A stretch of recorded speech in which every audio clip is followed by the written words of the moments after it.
wasu kuma yanzu sun shiga harkar TikTok ɗin nan, za ka ga yadda ake girgiza mama, ake girgiza duwawu, ake girgiza fuska, ake maganganu na batsa, ake maganganu na rashin mutunci. Yanzu waɗannan ba sa tsoron ala yazunnu ulaika annahum ba'usuna liyawmin azim yawma yaqumu an-nasu li rabbil alamin. Ba kwa zaton nan gaba za ku yi aure, ba kwa zaton za ku haifi 'ya'ya, za ku yi jikoki. Yanzu abin takaici ne ko ba abu bane wata ran a zo a sa hotonki a cewa dan ga mamanka lokacin tana budurwa tana tashewa.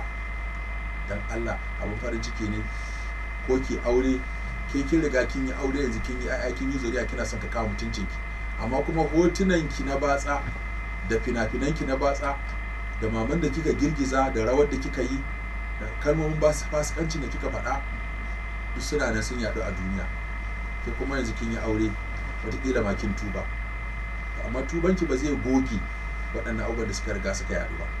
Akwai waɗanda suka irin waɗannan abin sun tuba, sun yi aure, sun kame, sun haifi 'ya'ya, suna son su goge wannan tarihin, wanda kuma musulunci abin da yake so kenan. Kayi kuskure, kayi ba daidai ba, ka goge. To amma waɗannan abubuwan da suka saki sun ki goguwa, sai an yi shekara 2 ko 4 sai a sake fito da waɗannan abubuwa, a sake bazawa, 'ya'yansu suna gani, matansu suna gani, wanda kuma sun riga sun tuba tuntuni. Wanda wannan ma haramun ne, mutum ya yi fasikanci ko ya yi wani abu ba daidai ba, ya tuba, kai ka je ka aje abun lokaci ba lokaci, ka dinga saki, kana dawo da abun baya, kana dawo da abun cikin ruwa.